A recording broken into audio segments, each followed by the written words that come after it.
जय शंकर की। आज परिचर्चा करेंगे हनुमत चरित्र के अंतर्गत हनुमान जी महाराज भगवान श्री सीताराम के प्रति कितने समर्पित हैं। केवल उन्हें ही पूरे चराचर जगत में अपना इष्ट स्वीकार करते हुए निज प्रभु मैं देखहीं जगत के ही सन करहीं विरोध। उनका किसी अन्य स्वरूप अवतार से कोई विरोध नहीं है, लेकिन अपने प्रभु में, अपने इष्ट में ही वो तल्लीन रहते हैं। इस संदर्भ में उन्होंने अनेकानेक लीलाएं भगवान के साथ में की है। द्वापर युग की बात है कि भगवान श्री कृष्ण जो हैं, राम और कृष्ण में कोई भेद नहीं है, और भगवान कृष्ण ने सत्यभामा जो उनकी पटरानी थी, उनको स्वर्ग से पारिजात वृक्ष ला करके दिया था। तो सत्यभामा को ये अभिमान हो गया कि मैं सबसे बड़ी प्रिय पत्नी हूँ कृष्ण की। गरुड़ जो है वो प्रभु श्री राम के जब उन्होंने नागपाश से बंधन काटा था, तो उस बंधन को काटने पर उन्हें उस समय भ्रम हुआ था और अपनी शक्ति व वेग का उन्हें अत्यंत अभिमान हो चला। तो सत्यभामा को गर्व, गरुड़ जी को गर्व, और जो सुदर्शन चक्र है विष्णु भगवान का जो कृष्ण के पास में रहता है, उन सुदर्शन चक्र को जब वो दुर्वासा के पीछे दौड़े तो ये अभिमान हो गया कि मैं सबसे प्रिय अस्त्र हूँ भगवान श्री विष्णु का। तो प्रभु कृष्ण ने इन तीनों के ही गर्व दूर करने के लिए हनुमान जी महाराज का स्मरण किया। हनुमान जी महाराज तो लीला में सहायक हैं, शिव हैं। तत्काल द्वारिका पहुँचे, लीला प्रारंभ हुई। एक वाटिका में उन्होंने विध्वंस किया, अनेक प्रकार के वृक्षों को उपाड़ दिया, फल खाने लगे। द्वारिकाधीश कृष्ण के पास में समाचार पहुंचा कि एक विशालतम बानर आया है और उसने वाटिका विध्वंस कर दी।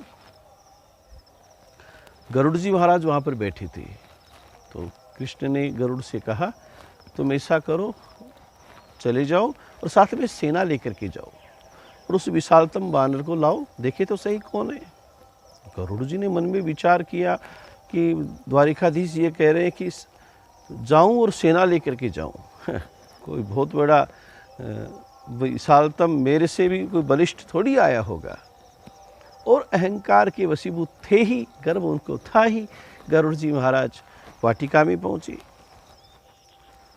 हनुमान जी महाराज से उन्होंने कहा, अरे ओ दुष्ट वानर, कौन है तू? वाटिका का तहस नहस करने वाला ये स्वरूप क्यों बनाया है? हनुमान जी महाराज ने कहा, बंदर हूँ भाई, बंदर जो काम करता है वही तो कर रहा हूँ। बोलो मेरे से कोई काम? अरे चल, द्वारिकाधीश महाराज कृष्ण ने बुलाया है। नहीं, मैं स्वच्छंद विचरण करने वाला बानर हूँ, मैं नहीं जानता उनको कौन कृष्ण। अरे चलता है कि नहीं, या मैं ले चलूँ? तो गरुड़ जी महाराज हनुमान जी महाराज की तरफ झपटे। हनुमान जी महाराज ने उनको पूंछ में कसकर पकड़ लिया और बोले, अगर तुम्हें कोई बल तो दिखाओ। गरुड़ जी क्रोध के साथ में अपना पूरा बल लगा रहे हैं और हनुमान जी महाराज ने अपनी पूंछ ढीली की और बोलते हैं कि क्यों, कौन कृष्ण? मैं किसी कृष्ण को नहीं जानता, क्यों आए थे मेरे पास में? मैं राम भक्त हूँ। गरुड़ जी महाराज ने कहा, देखो दोनों एक ही रूप हैं, आप चलो।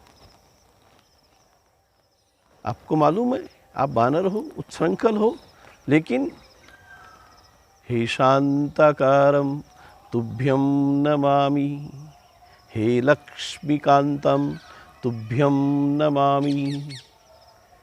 वो लक्ष्मीकांत हैं, वो शांताकार हैं, वो ही शांतम शाश्वत अप्रमेय मनघम निर्वाण शांति प्रदम, वो ही राम हैं।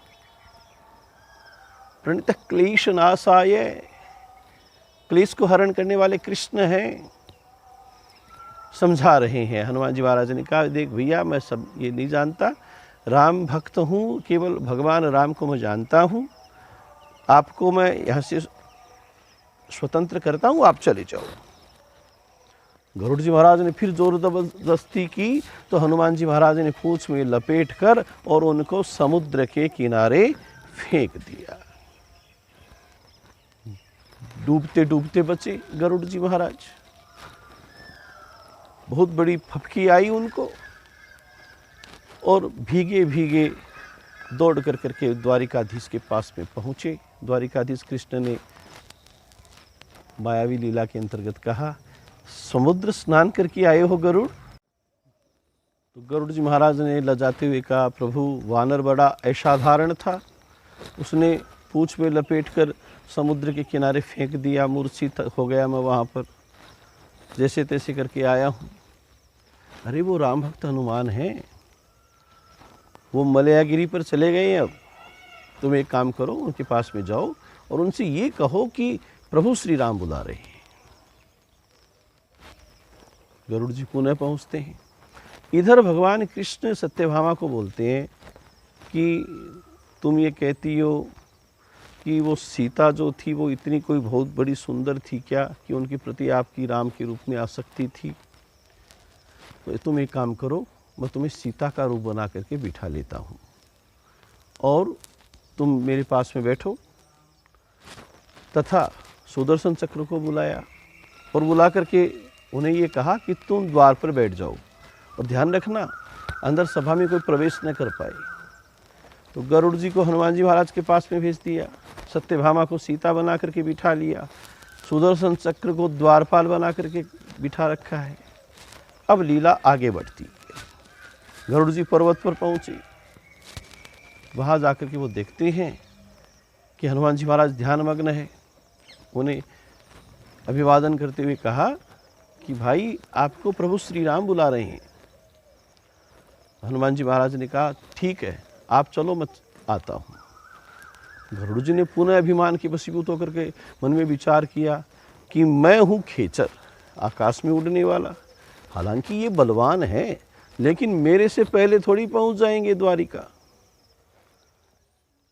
उड़े। इधर हनुमान जी महाराज भी उड़ते हैं और वायु वेग से वो द्वारिका पहले पहुँचे।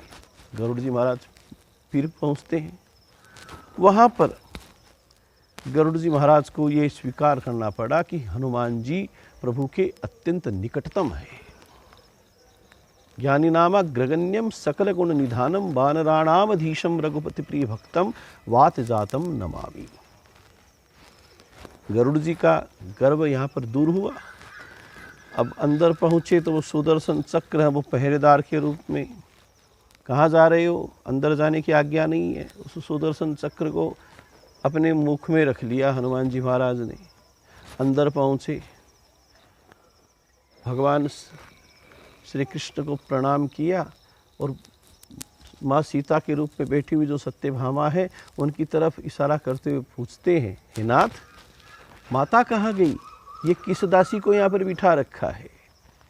सत्यभामा बड़ी लज्जित हुई, सुदर्शन चक्र बड़ा लज्जित हुआ, गरुड़ जी महाराज को बड़ी लज्जा आई। और इस तरीके से भगवान कृष्ण ने हनुमान जी महाराज के माध्यम से तीनों का दर्प हरण यहाँ पर करवाया है कि भक्त जो है वो अपने इष्ट के प्रति कितना समर्पण रखता है। और भक्ति, अगर किसी से भक्ति का सूत्र सीखना है तो हनुमान जी महाराज सबसे अग्रणी है।